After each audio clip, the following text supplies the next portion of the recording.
तो आप देख रहे हैं विशेष कार्यक्रम का नाम है युद्ध रुकेगा कौन झुकेगा। चूंकि किसी ना किसी को झुकना पड़ेगा तभी ये युद्ध रुकेगा।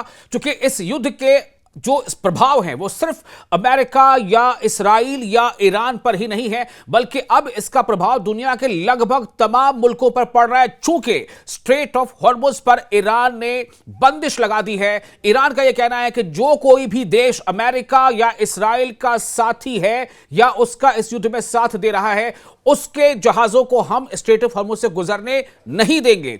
इसका मतलब साफ है कि तमाम ऐसे मुल्क जो इसमें अगर सीधे तौर पर शामिल नहीं है तो उनके लिए एक समस्या खड़ी हो रही है। गैस की समस्या, कच्चे तेल की समस्या, आने वाले समय में हो सकता है कि खाद की समस्या।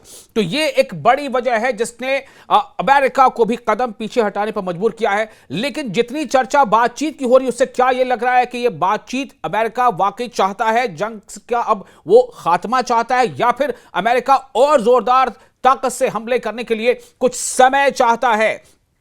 इस वक्त एक ब्रेकिंग न्यूज आपको दे दें। जंग के बीच अमेरिका का बड़ा कदम, हथियार उत्पादन 4 गुना बढ़ाने की तैयारी। इस वक्त की बड़ी खबर सुनिए। जंग के बीच अमेरिका का बड़ा कदम, हथियार उत्पादन 4 गुना बढ़ाने की तैयारी। पेंटागन ने हथियार उत्पादन बढ़ाने का फैसला किया। डिफेंस कंपनियों के साथ मिलकर हथियार उत्पादन बढ़ाएगा अमेरिका। तो एक तरफ जंग जारी है, जंग जारी होने के साथ साथ जंग खत्म हो उसको लेकर के डायलॉग का नैरेटिव भी चल रहा है। और इसी बीच खबर यह आ रही है कि जंग के बीच अमेरिका का बड़ा कदम, हथियार उत्पादन 4 गुना बढ़ाने की तैयारी। पेंटागन ने हथियार उत्पादन बढ़ाने का फैसला किया है। डिफेंस कंपनियों के साथ मिलकर हथियार उत्पादन बढ़ाएगा अमेरिका। एक और बड़ी खबर आपको दे रहे हैं। मीडिया रिपोर्ट्स के हवाले से खबर आ रही है कि ईरान पर अमेरिका की 15 सूत्री शर्तें सामने आई हैं।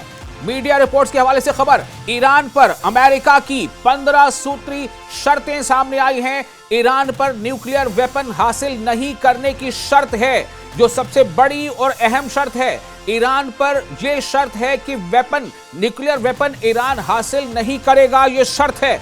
एनरिच्ड यूरेनियम पर अमेरिका के नियंत्रण की शर्त है। संवर्धित यूरेनियम को अमेरिका या IAEA को सौंपने की शर्त। प्रमुख परमाणु केंद्रों को पूरी तरह से नष्ट करने की शर्त। बैलिस्टिक मिसाइल क्षमता और लंबी दूरी के हथियारों के विकास पर सख्त सीमा तय करने की शर्त, यानी लिमिटेड होनी चाहिए। इस्राइल के अस्तित्व को मान्यता देने की शर्त। ये बहुत बड़ी शर्तें हैं। हिजबुल्लाह, हमास और हौसी को, जिन्हें हौसी को ही हूती कहा जाता है, असल वो अरबी लफ्ज हौसी है, तो हिजबुल्लाह, हमास और हूतियों को सपोर्ट बंद करने की शर्त। हॉर्मुज़ स्ट्रेट को मुक्त समुद्री क्षेत्र घोषित करने की शर्त। ये तमाम शर्तें सुनने में, पढ़ने में ऐसा ही लगता है कि शायद ये शर्तें ईरान को कबूल हो, ऐसी गुंजाइश कम दिखती है। फिलहाल आपको हम खबर दे रहे हैं मीडिया रिपोर्ट्स के हवाले से बड़ी खबर। ईरान पर अमेरिका की 15 सूत्री शर्तें सामने आई हैं। ईरान पर न्यूक्लियर वेपन हासिल नहीं करने की शर्त है। एनरिच्ड यूरेनियम पर अमेरिका के नियंत्रण की शर्त है। संवर्धित यूरेनियम को अमेरिका या IAEA को सौंपने की शर्त है। प्रमुख परमाणु केंद्रों को पूरी तरह से नष्ट करने की शर्त है। बैलिस्टिक मिसाइल क्षमता और लंबी दूरी के हथियारों के विकास पर सख्त सीमा तय करना होगा। इस्राइल के अस्तित्व को मान्यता देना होगा। हिजबुल्लाह, हमास और हौसियों को सपोर्ट बंद करने की शर्त रखी गई है। हॉर्मुज़ स्ट्रेट को मुक्त समुद्री क्षेत्र घोषित करने की शर्त शामिल है।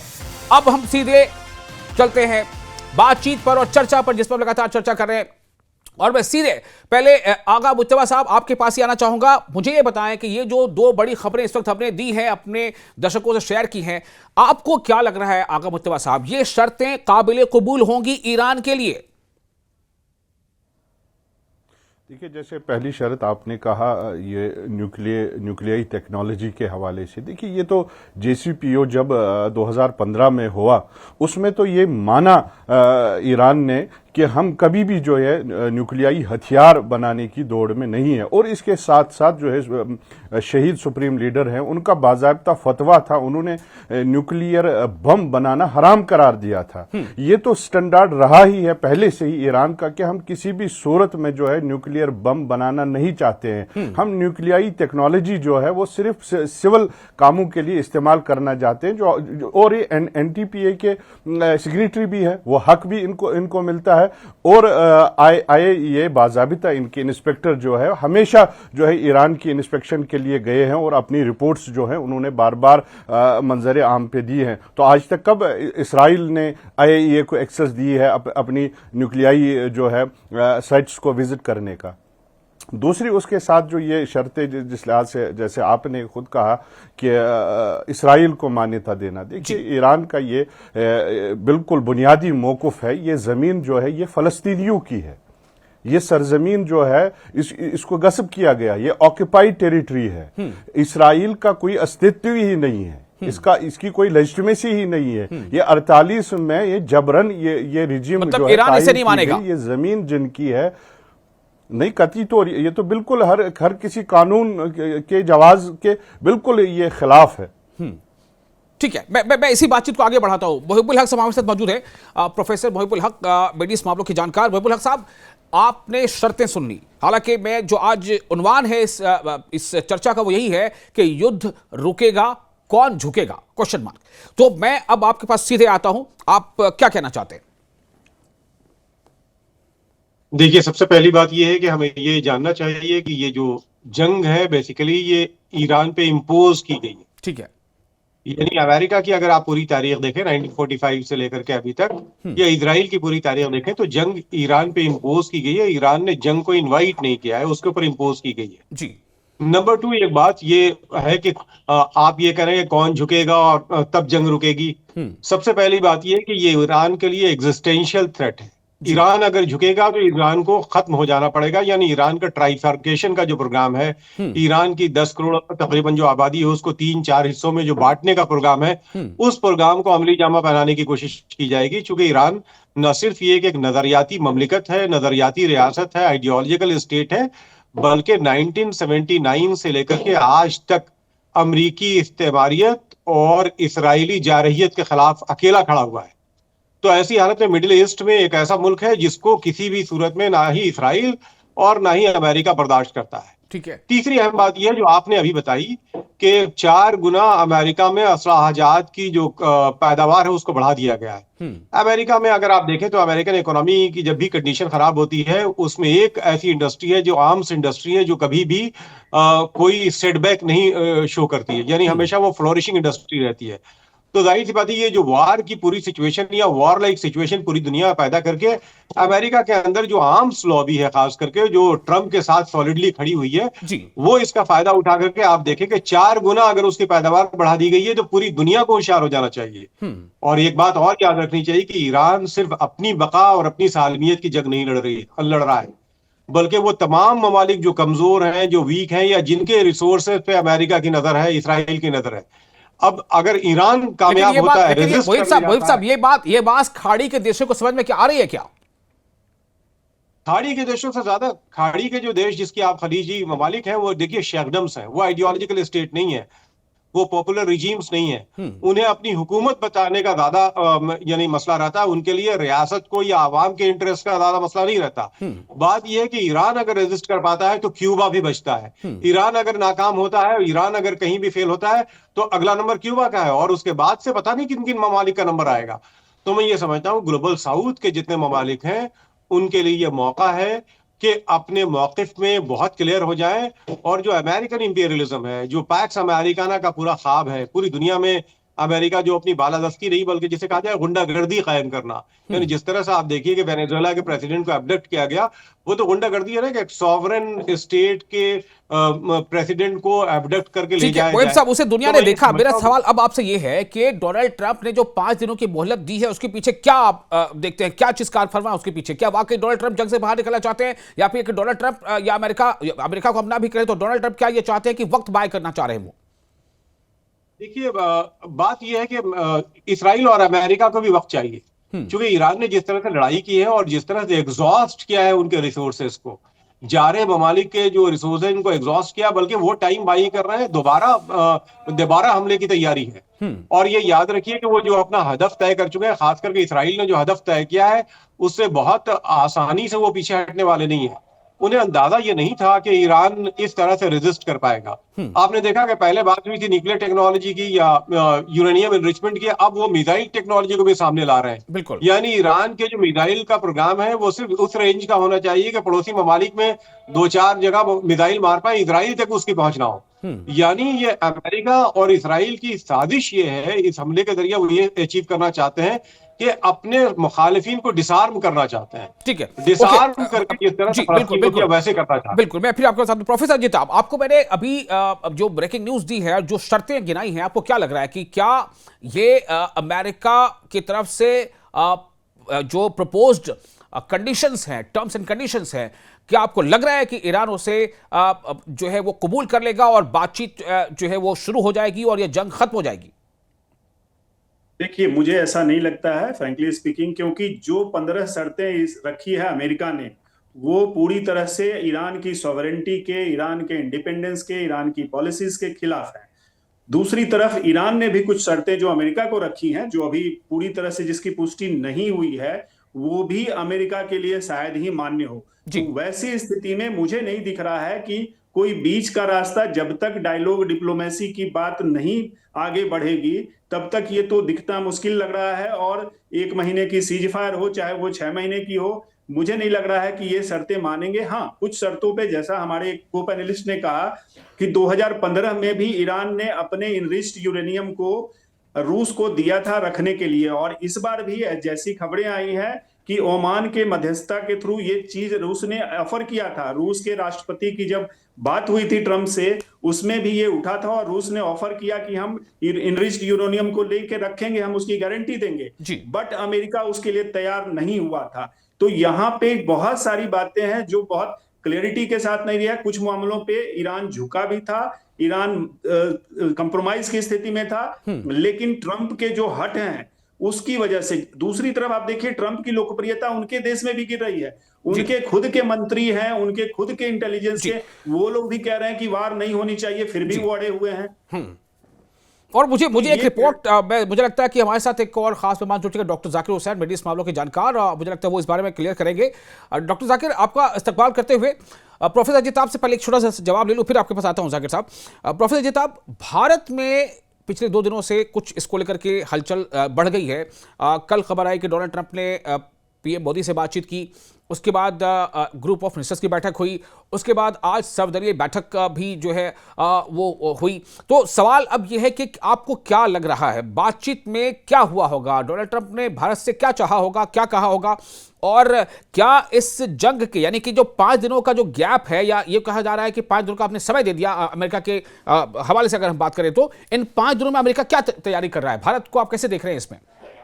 अजिताभ, प्रोफेसर अजिताभ। अमेरिका तो देखिए, अमेरिका टाइम बाइंग लगा हुआ है और कुछ प्रेशर टैक्टिक्स की वजह से इस तरह के अमेरिका ईरान पे प्रेशर डालने की कोशिश कर रहा है। मुझे लगता है जो प्राइम मिनिस्टर मोदी को कल जो उन्होंने कॉल किया, it's was just like a courtesy call. चूंकि उन्होंने पाकिस्तान को आगे बढ़ाया है, पाकिस्तान को यूज करने की बात कही है, मेडिएट करने की बात है, क्योंकि पाकिस्तान का लगभग 1000 किलोमीटर का बॉर्डर है ईरान से, और बीइंग दी इस्लामिक कंट्रीज दोनों, तो वो चाहते हैं कि शायद पाकिस्तान को बढ़ा के और ये बातचीत का रास्ता जो निकाले। लेकिन इंडिया के प्राइम मिनिस्टर को कॉल करने के पीछे इनको ऑन बोर्ड लेना, इनको कन्विंस करना, इनको बताना, it was just a courtesy call, और इसका बहुत ज्यादा मुझे नहीं लगता है कि कोई होगा। दूसरी तरफ इंडिया के प्राइम मिनिस्टर ने जरूर उनको जो क्राइसिस है, जिससे आम लोगों को जितनी परेशानी हो रही है, इस पे जोर दिया होगा और जल्दी से जल्दी इसको डायलॉग और डिप्लोमेसी से रिजॉल्व करने की बात की होगी। ठीक है डॉक्टर जाकिर, मैं आपके पास आऊंगा। पहला सवाल यही है डॉक्टर जाकिर, बहुत बड़ा सवाल है, जो कि डोनाल्ड ट्रंप ने अपने कदम अगर पीछे हटाए हैं और ये कहा है कि अभी हम हमले नहीं करेंगे, 5 दिनों का समय देते हैं, लेकिन सवाल यही है कि अगर युद्ध रुकेगा तो कौन झुकेगा? डॉक्टर जाकिर।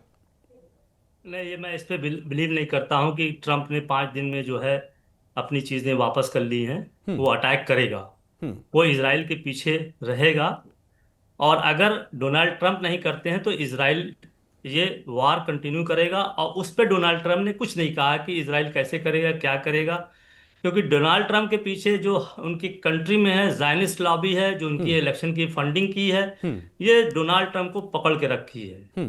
तो ये वार नहीं रुकेगी। और हमने ये भी देखा है कि लास्ट मोमेंट तक जो है अटैक करता रहा इजराइल। सीज फायर भी हो गया गाजा में, तब पर भी करता रहा। हाँ, मैं थोड़ा से आशावान हो सकता हूँ कि जो टॉक चल रही है, दोनों तरफ के लोग अपनी हार्ड शर्तें रख रही हैं, तो कहीं ना कहीं जो है एक निगोशिएशन हो सकता है। लेकिन ईरान के मसले फिर वहीं रहेंगे। ईरान के 3 मसले बड़े थे, उन्होंने पहले ही राउंड में ये अपनी सीज फायर की बातें कह दी थी। नंबर एक, इमीडिएट वार रुके दोनों तरफ से, जबकि इजराइल अभी भी मार रहा है जी। और ईरान उसका जवाब दे रहा है खुल के। वार नहीं रुक रही है। सेकंड जो है, कोई ऐसा आदमी आए जो ट्रम्प के ऊपर लगाम लगाए कि अब वार, हम बीच में निगोशिएशन के बीच में वार नहीं करेंगे। मुझे नहीं लगता दुनिया में कोई भी ऐसा आदमी है जो ट्रम्प के ऊपर जो है इस तरीके की बाजी लगा सकता है, इस तरीके की बिडिंग कर सकता है। ट्रम्प जो है एक अलग तरीके के प्राणी हैं, जो कि मैं उन्हें मानता हूं कि न्यू वारफेयर, जो मॉडर्न वारफेयर है, उसमें जो है कमिटमेंट, प्रोमिसेस, वादे कुछ नहीं है। और क्योंकि मतलब सिर्फ इन्होंने सिर्फ एम्बिग्विटी है, कहो कुछ करो ambiguity कुछ। नहीं, अपने अपने मकसद को पूरा करना, चाहे इसके लिए हमें बच्चों को कत्ल करना हो, चाहे सिविलियन को मारना हो, चाहे पानी के टैंक को मारना हो, कुछ भी कर देते हैं। ये किया इन लोगों ने। और तीसरी सबसे बड़ी बात यह है, ईरान ने कहा कि हमारा वॉर कॉम्पनसेशन होना चाहिए, नंबर वन, और दूसरा सॉवरेंटी की रिस्पेक्ट होना चाहिए। वॉर कॉम्पनसेशन में ईरान ने बहुत ही सक्सेसफुली कहा कि हम हुर्मुज पे जो है ट्रांजिट फी लगाएंगे। ये टैक्स जो है कोई नई चीज नहीं है, लगभग 5-6 जो है इस तरीके के रूट्स हैं वर्ल्ड में, जैसे बोस्फोरस है, जी, स्वेज एक मिनट, कैनाल बगल में जाकिर साहब, मेरा एक सवाल है मिनट बस आपसे। और, एक मिनट मिनट, इसको पूरा कर लीजिए, अच्छा मिनट ठीक है, इसको ठीक पूरा है, कर। हाँ।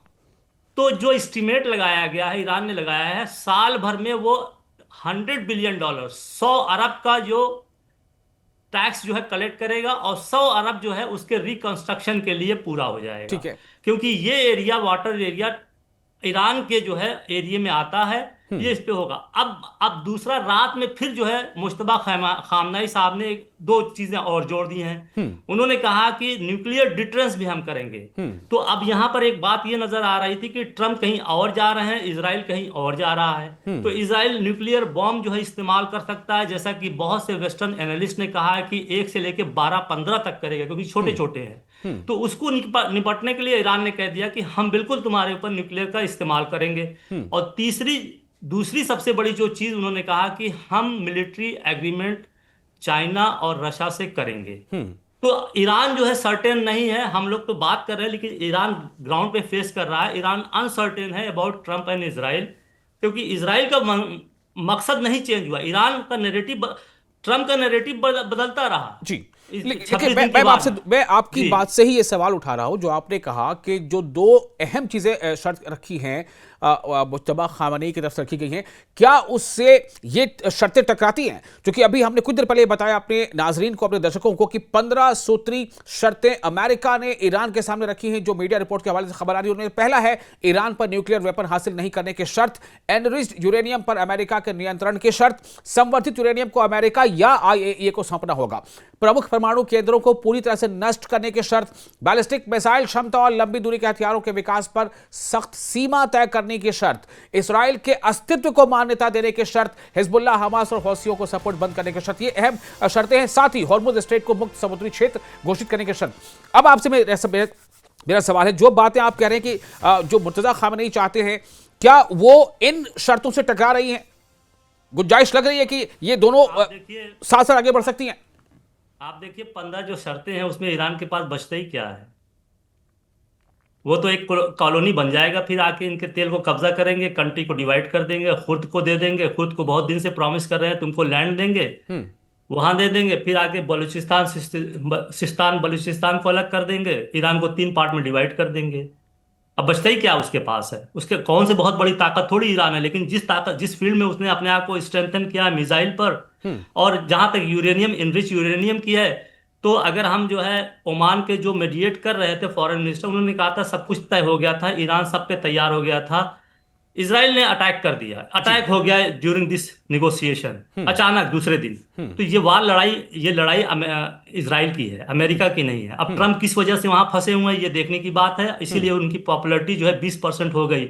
और ट्रम्प को परेशानी ये है कि मिड टर्म इलेक्शन नवंबर में होगा, उसके पहले ही कुछ ऐसा कर दूं कि ताकि ये सब खत्म हो जाए, मेरे ऊपर ठिकरा ना हो। एक तो तरफ ये है, दूसरी तरफ ये है कि ईरान ने ये ऑफर दिया जब ये सब बात हो रही थी लड़ाई के पहले ही, कि हम इनरिच यूरेनियम किसी को नहीं देंगे, लेकिन उसको डाइल्यूट कर देंगे, उसमें जो है इम्प्योरिटीज डाल देंगे, ताकि वो बॉम्ब बनाने के उसमें जो 70% 60% किया था, वो आके फिर 20% या 5% जितना भी हो जाएगा। तो ईरान जिस तरीके से रिस्पॉन्ड कर रहा है, जिस तरीके से जवाब दे रहा है, कहीं ना कहीं भी दोनों में एक तरीके से मुआवजा नहीं हो रहा, ना एक दूसरे की मीटिंग हो रही है। लेकिन अब ये देखते हैं कि होता क्या। नंबर एक, जो ये मीटिंग हो रही है, इस पे हम थोड़ा सा बताना चाहते हैं। जो मेरे जहन में बात है, एक सिनेरियो, ये अरब कंट्रीज और प्लस पाकिस्तान लगे हुए हैं, तो इसमें क्या होगा? इसमें ये होगा कि अगर ईरान ये बात नहीं बनी तो फिर क्या होगा? क्या ये अरब कंट्रीज और पाकिस्तान मिलकर ईरान के ऊपर अटैक कर देंगे? क्या होगा ये? उसको तोड़ने के लिए ईरान ने कह दिया कि एक मुस्लिम नेटो का एक जो सिक्योरिटी अलायंस बना लो। तो ये एक बड़ा, बहुत ही बड़े जाल में फंसा रहे हैं ट्रम्प की। मैं तो नहीं कर पा रहा हूं, अब ये वार दो तुम लोग के ऊपर है। एक तीसरी खबर तरफ तो अभी आ गई जाकिर साहब कि जॉर्डन जो है वो मिसाइलों को इंटरसेप्ट करने में इसराइल और यूएस का साथ अब दे रहा है, ईरानी मिसाइलों ये को पहले इंटरसेप्ट तो करने ये में। सब तो देखिए, ये सब तो 13 जो बेसिस हैं, जो ईरान ने इनकी जो है चीखें निकाल दी। चीख भी हम नहीं निकाल पा रहे हैं, इनके पास कुछ नहीं है। ये डीप डम्ब एंड ब्लाइंड हो गए हैं। इनका सारा सिस्टम तहस नहस कर दिया गया अच्छा, है। ठीक है। और इजराइल के ऊपर जिस तरीके से फ्री फॉल डेमोना पे जो इन्होंने अटैक किया है ईरान ने, जी। वो समझ में नहीं आ रहा है कि 50 किलोमीटर के रेडियस में जो इसको कह रहे थे कि द सेफेस्ट जी। लैंड ऑन द अर्थ, उसको जब उसने डिस्ट्रॉय कर दिया तो कुछ बचा नहीं है। इनके पास कुछ ऐसा है नहीं। वो तो टाइम डिबोरा परचेस भी करना और चाहते अराद हैं में भी जो हमले हुए हैं, जी। और जी बिल्कुल टाइम परचेस कर रहे हैं, और जी। प्लस ऐसे स्टेटमेंट देके एनर्जी क्राइसिस तो बढ़ती जा रही है, उसको पेसिफाई कर रहे हैं। ठीक है। This is my assessment. हाँ, वही and साहब, nothing else। एक आपसे मेरा सवाल होगा। अभी बीच में बड़ी चर्चा ये हो रही थी कि पाकिस्तान जो है वो सुर्खियों में आ गया। पाकिस्तान इज द कंट्री जो इन दोनों के बीच मसलियत करा सकता है, और भारत की भी अपनी एक पोजीशन हो सकती थी, पाकिस्तान की पोजीशन सामने आ रही है। चर्चा अब ये भी हो रही है कि ये बातचीत की को होस्ट पाकिस्तान भी कर सकता है, तुर्की भी कर सकता है। अब ये चर्चा भी शुरू हो गई है। तो मोहिब साहब, मैं आपसे जानना चाहता हूं कि ये पाकिस्तान, ये तुर्की, ये सब चीजें क्या ये सिर्फ और सिर्फ एक, मतलब अगर उस तरफ जाएं तैयारियों पर, अभी जाकिर साहब और डिटेल हम ले लेंगे कि पेंटागन से रिपोर्ट्स इस तरह से, रॉयटर्स के हवाले से खबर है कि पेंटागन जो है हजारों अभी और सोल्जर्स भेजने की तैयारी कर रहा है। मरीन्स ऑलरेडी एन रूट है 3 से 4 हजार। मोहिब साहब, ये क्या है? जी, आप अनम्यूट कर लें। जी, अनम्यूट कर लें मोहिबुल हक साहब, बोलें। स्टूडियो से करना होगा आपको। हाँ बोलिए, आवाज आ रही है, बोलिए, अब बोलें। अभी आवाज आ रही थी, आपने लगता है म्यूट कर दिया है। आप अनम्यूट करेंगे तो हम सुन पाएंगे। जी जी जी, आ रही आवाज। वार के दौरान जो इस तरह की खबरें आती हैं कि मेरीन सोल्जर्स आ रहे हैं और 10,000 और 20,000 सोल्जर्स आ रहे हैं, इनकी बहुत ज्यादा हकीकत नहीं होती है। वार के दौरान प्रोपेगेंडा ज्यादा होता है और खबरें बहुत ज्यादा सही नहीं होती, उसकी उनकी ऑथेंटिसिटी एक अलग चीज। दूसरी अहम बात यह है कि जो पाकिस्तान की सरजमीन पे नेगोशिएशन होना या पाकिस्तान का इंटर करना, मैं समझता हूं कि ये एक ऐसा वक्त है कि जो हमें यानी बतौर खास हिंदुस्तान को अपनी फॉरेन पॉलिसी को रीलुक करना चाहिए। मुझे लगता है कि फॉरेन पॉलिसी डिजास्टर हुआ है हमारी तरफ से, जो हमने 1947 के बाद से फॉरेन पॉलिसी अडॉप्ट की थी और जिसका फायदा हमने उठाया था पूरी दुनिया में, जिसे हम नॉन अलाइनमेंट कहते थे। ग्लोबल साउथ को हमने लीड किया था। मैं समझता हूं कि इजराइल की जो विजिट हुई है और उसके बाद से जो हालात पैदा हुए हैं और इंडिया जिस तरह से आइसोलेट हो रहा है, या जो उसकी एक मोरल पोजीशन होती थी पूरी दुनिया में, खासकर ईरान के साथ जो हमारे ताल्लुकात थे, मैं समझता हूं कि वो एक वैक्यूम पैदा हुआ और जिसका फायदा पाकिस्तान ने उठाया। पाकिस्तान को जब अमेरिका आगे करता है तो हमें याद रखना चाहिए कि पाकिस्तान की कोई इंडिपेंडेंट फॉरेन पॉलिसी नहीं है।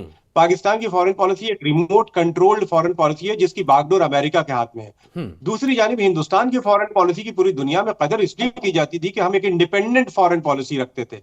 और ऐसे वक्त में जब कोल्ड वार अपने शबाब पे थी, यानी सर्द जंग का एक पूरा मामला था, 2 ब्लॉक में पूरी दुनिया बटी हुई थी, उस वक्त भी हमने बहुत स्ट्रॉन्ग मोरल पोजीशन ली है, कोरियन वार से लेकर के और सुइज कैनाल क्राइसिस तक देखें। मैं ये समझता हूं कि ये जो नुकसान हमें उठाना पड़ा है, हमारे थिंक टैंक को खास करके इंडियन फॉरेन पॉलिसी पे रीलुक करना चाहिए और ये कोशिश करनी चाहिए कि ये जो एडवांटेज पाकिस्तान इस सिचुएशन के लेना चाह रहा है, यानी जो हम लीडिंग पोजीशन में हो सकते थे, वो शायद कहीं हम नहीं है और हमारे दुश्मनों को उसका फायदा उठाना पड़ रहा है, क्योंकि हमारी अपनी फॉरेन पॉलिसी डिजास्टर है और वो फैसला बहुत अच्छा फैसला नहीं था। प्रोफेसर जी, आपको क्या लग रहा है, पाकिस्तान में ही ये बातचीत होगी या तुर्की चली जाएगी? क्योंकि तुर्की का लगातार दावा आ रहा है सामने कि ये बातचीत को होस्ट तुर्की करेगा। देखिए, बातचीत चल रही है, बट अभी तक इंटरेस्टिंगली ईरान ने कोई ऐसी संभावना नहीं दी है कहां पे होगा। इनफैक्ट ईरान ने पाकिस्तान को एक तरह से डिनाई कर दिया है। इस तरह की भी खबरें आ रही हैं। तो ये कहना कि ये तुर्की में होगा या पाकिस्तान में होगा, इट इज टू अर्ली, थोड़ा सा अभी उसके लिए समय लगेगा। दूसरी तरफ आप देखिए कि जो इंडिया की स्टैंड है, मुझे लगता है हमने नॉन अलाइंड 1961 में नैम बना था, उस समय से हमने कैरी फॉरवर्ड किया निरपेक्षता का रूल, लेकिन हमें मिला क्या? हमने उसको रियलाइज किया और मल्टी अलाइंड, आज हमारे चाइना से भी हम बिजनेस कर रहे हैं, अमेरिका से भी कर रहे हैं, रूस से भी कर रहे हैं। आप देखिए, चाइना से यहां सीखने की जरूरत है। हम बार बार कह रहे हैं कि इंडिया को लीड लेना चाहिए, ग्लोबल साउथ का लीडर है, ये है, कुछ नहीं ऐसा है। आप चाइना से सीखिए, चाइना हमसे ज्यादा पावरफुल है, ये सच्चाई है। हमसे ज्यादा इकोनॉमिकली भी माइटी है। आप विमेंस के सेज में देख लीजिए, टेक्नोलॉजी के सेज में देख लीजिए, हर तरह से चाइना। लेकिन चाइना कहां खड़ा है? चाइना का आपने सुना है कि वो आगे बढ़ के इसको युद्ध को रोकने के लिए कुछ कर रहा है? वो अपना इंटरेस्ट देख रहा है, अपने हित की बात करता है और सबकी रोटी सेक रहा है। हम क्यों आप बैल मुझे मार, हम क्यों करें? हम अपना इंटरेस्ट, अपनी आवाम का इंटरेस्ट देखें, उनकी जरूरतों का ध्यान दें। हमें अननेसेसरी दूसरे में, और उसमें भी ट्रंप जैसे अनप्रेडिक्टेबल, जो ट्रस्ट के लायक नहीं है। आप देखिए, इस युद्ध में सबसे ज्यादा खामियाजा इंडिया को, भारत को भुगतना पड़ा है। कहने को इजराइल और अमेरिका हमारे मित्र हैं, ये हैं, वो हैं, कुछ नहीं, सबसे ज्यादा डैमेज भारत को इन दोनों ने दिया है। तो हमें अपने हित को संवारना है और उसके लिए जो करना है सरकार को वो करना चाहिए। ठीक है, आगा मुज्तबा साहब, अब ये हमारी चर्चा जो है इख्तिताम को पहुंच रही है, आप कुछ कहना चाहेंगे? जी बिल्कुल, देखिए जैसे इस वार के हवाले से हम बात करें तो ये एसिमेट्रिक वार है। हाँ। इसमें कन्वेंशनल जो वार जिस तरह से, और इधर जो एज हमें दिखाई दे रहा है, चाहे ड्रोन के हवाले से हो या मिसाइल टेक्नोलॉजी के हवाले से, वो ईरान के हाथ में अभी हमें दिख रहा है। और इस जवाब में जो इंटरसेप्शन का जो पूरा निज़ाम है, चाहे वो राडार्स का जो मुनहदिम होना या पूरे मिसाइल का खर्च होना, वो है, वो अभी जो है ईरान के हवाले से हमें मिलिटरीली लग रहा है कि अभी एज पे है। और जहां तक ये जो हम नेगोशिएशन की बात कर रहे हैं, अभी हमें ईरान की तरफ से कोई कंफर्मेशन, ऑफिशियल कंफर्मेशन नहीं आई है कि हम नेगोशिएशन में आ रहे हैं। और अब तक जो खबर मिली है वो यही है कि वो डिनाई कर रहे हैं। और इस हवाले से किसी मुल्क का आगे बढ़ना या कहीं पे होना, इसका तो इम्कान ही नहीं है। और आखिरी बात मैं ये कहूंगा, देखिए ईरान और इंडिया की जो रिलेशन है वो हिस्टोरिक रिलेशंस है। ठीक है, ये हिस्टोरिक फ्रेंडशिप है। जिस तरह से ईरान एक हजारों साल एक तहजीब है, उसी तरह हिंदुस्तान भी है। तो यहाँ पे जो मैं बस अपने क्लोजिंग रिमार्क्स दे रहा हूँ, जो फॉरेन मिनिस्ट्री जो है PR मिनिस्ट्री बन गई है, वो यहाँ पे फेल हुई है। वरना जो है हिंदुस्तान इसमें बहुत ज्यादा रोल कर सकता था। ईरान के साथ जो उसकी दोस्ती थी उसको निभाकर इंडिया का बहुत जबरदस्त रोल हो सकता था, जो मौका इंडिया की फॉरेन पॉलिसी ने इस वक्त गंवा दिया है। ठीक है, शुक्रिया आपका। जाकिर साहब, आपसे एक आखिरी सवाल यही है कि ये हम देख रहे हैं कि सिचुएशन क्या है, कहीं ना कहीं हॉर्मुज़ पर जाकर सबको टिक गया है, इतना ज़बरदस्त माल पड़ रहा है और कि डोनाल्ड ट्रंप भी कुछ समय चाह रहे हैं ताकि मार्केट को थोड़ा स्टेबलाइज किया जा सके। मेरा आपसे सवाल यही होगा कि ईरान आखिर कब तक तनहा लड़ता रहेगा? क्या अब ऐसा ट्रंप को लग रहा है कि ईरान मजबूरन अब झुक ही जाएगा और हमारी शर्तों को मान लेगा? देखिए, यही तो मुगालते में पड़े हैं सारे लोग। जब लड़ाई खड़ी हुई है, आप तो हम साथ में रहे थे, हिंदुस्तान में कितने लोग जो है ईरान के साथ खड़े रहते जी। सभी कह रहे थे कि अब गिरा कि तब गिरा, अब घुटने टेगा कि तब टेगा। आज 26वां दिन हो गया है, लड़ाई इसी के फेवर में आ गई है। और ईरान ने कहा कि मैं 1979 से मैं इस चीज को, ये दिन देखना था कि ये होगा मेरे साथ, है ना, तैयारी नहीं मुझे होगा तो। और 2003 के बाद जो है इसने मिसाइल का पूरा प्रोग्राम शुरू किया। ईरान की जो कैपेसिटी है उसके हिसाब से, मान लिया ड्रोन और ये सब खत्म हो गया तो इसका मतलब ये नहीं है कि रिजीम गिर जाएगा। आपको बूट्स ऑन द ग्राउंड भेजना पड़ेगा, फिर वहां लड़ाई होगी।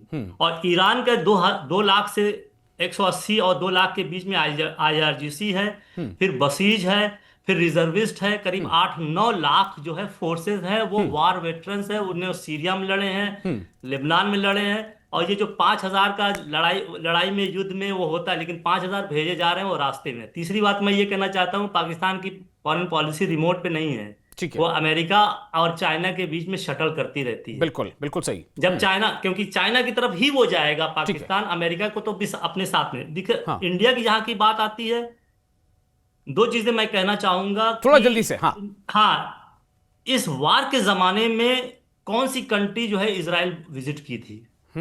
ठीक है। बड़ी सोची समझी स्कीम के तहत है। हाँ। जैसे अजिताभ जी ने कहा हाँ कि हमें नाम से क्या मिला, हाँ। लड़ाई मिली, और चाइना साउथ एशिया में बैठ के हमारे गला पकड़ रहा है। जी जी बिल्कुल। तो आप जो कह रहे हैं ये उसके मुताबिक तस्वीर बिल्कुल साफ है, ईरान अभी झुकेगा नहीं, इसका मतलब युद्ध अभी रुकेगा नहीं। देखते हैं क्या होता है। बहुत शुक्रिया आप तमाम मेहमानों का अपना खास और कीमती वक्त देने के लिए, और तमाम दर्शकों का भी, आप हमारे साथ बने रहे इसलिए। और इसके साथ ही ये चर्चा यहां खत्म होती है, लेकिन खबरों का सिलसिला लगातार जारी रहेगा। बने रहे न्यूज़ 18 के साथ, हमें नहीं इजाजत।